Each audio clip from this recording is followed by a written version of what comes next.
বাংলাদেশ কি গণতন্ত্রের পক্ষে যাবে নাকি স্বৈরতন্ত্রের পক্ষে যাবে? রংপুরে নতুন একটি বিজয়ের সূচনা হয়েছে, সেটা কি আপনারা টের পেয়েছেন? সেটা হলো আওয়ামী লীগের যে দোসর ছিল জাতীয় পার্টি, সেটা রংপুর থেকে ওয়াশ আউট হয়ে গিয়েছে এবং তারা বিরোধী দল হিসাবে সংসদে অ্যাক্ট করলো। তারা ছিল গৃহপালিত বিরোধী দল। রংপুরবাসী তাদেরকে লাল কার্ড দেখিয়েছে। জাতীয় পার্টি বহুত কথা বলতো, বাংলাদেশের কোথাও জায়গা না পাইলে নাকি তাদের রংপুরে জায়গা হবে।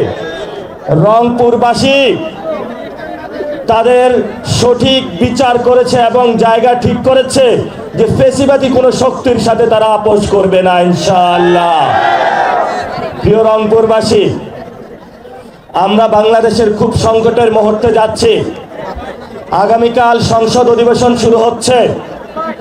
আগামীকাল বাংলাদেশে সিদ্ধান্ত হবে বাংলাদেশ কি গণতন্ত্রের পক্ষে যাবে নাকি স্বৈরতন্ত্রের পক্ষে যাবে।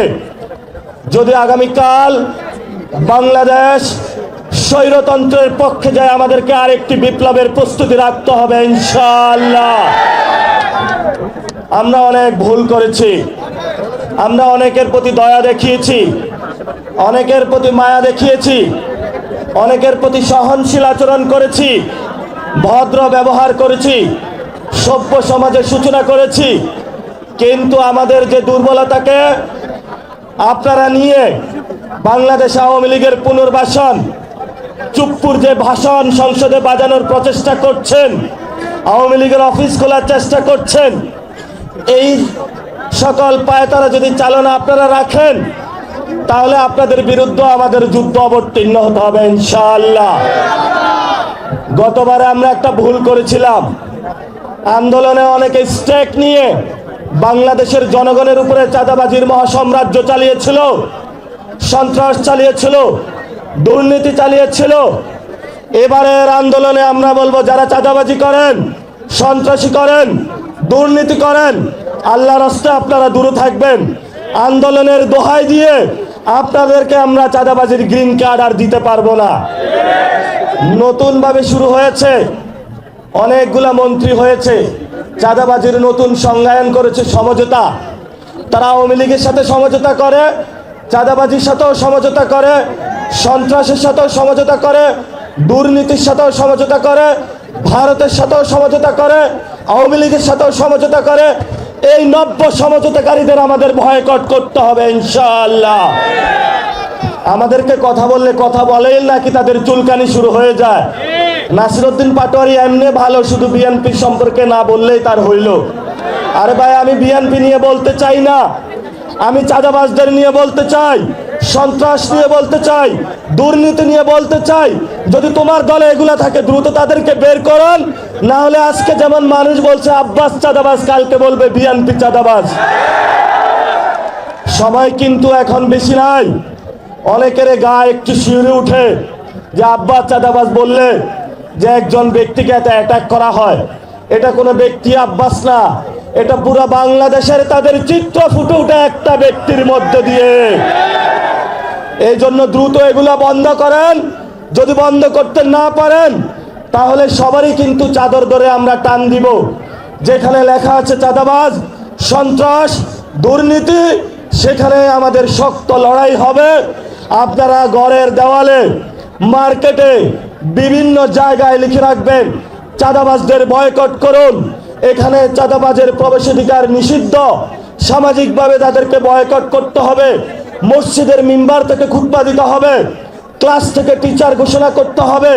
তোমরা যারা চাঁদাবাজ আছো, স্টুডেন্ট যারা রয়েছেন, বলতে হবে, বাবা যদি তুমি চাঁদাবাজি করো, তোমার ইনকাম আমার দরকার নাই, তুমি এই ঘরে আর আসবা না।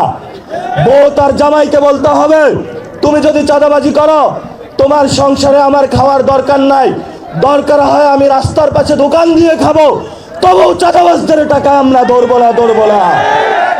সবাই আপনারা চাঁদাবাজদের বিরুদ্ধে ঐক্যবদ্ধ থাকবেন, দুর্নীতির বিরুদ্ধে ঐক্যবদ্ধ থাকবেন, সন্ত্রাসের বিরুদ্ধে ঐক্যবদ্ধ থাকবেন, আওয়ামী লীগের বিরুদ্ধে ঐক্যবদ্ধ থাকবেন, জাতীয় পার্টির বিরুদ্ধে ঐক্যবদ্ধ থাকবেন। শেষ কথা,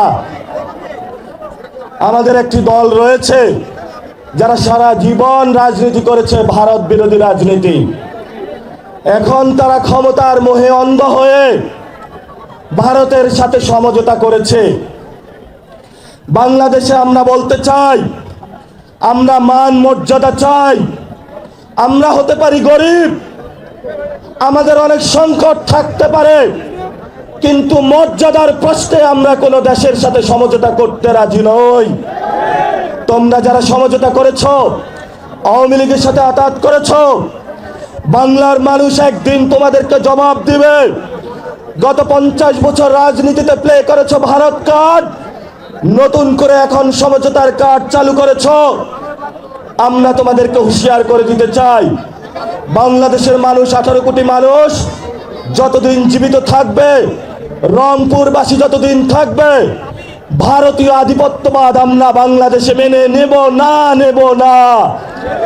আপনারা সবাই হাত তুলে শপথ করুন, ভারতের বিরুদ্ধে বাংলাদেশের আমাদের লড়াই সংগ্রাম ঐক্যবদ্ধভাবে চলবে। চাঁদাবাজদের বিরুদ্ধে লড়াই চলবে, সন্ত্রাসের বিরুদ্ধে লড়াই চলবে, আওয়ামী লীগের বিরুদ্ধে লড়াই চলবে, জাতীয় পার্টির বিরুদ্ধে লড়াই চলবে। সেই বিপ্লবে দেখা হবে। সবাই ভালো থাকবেন।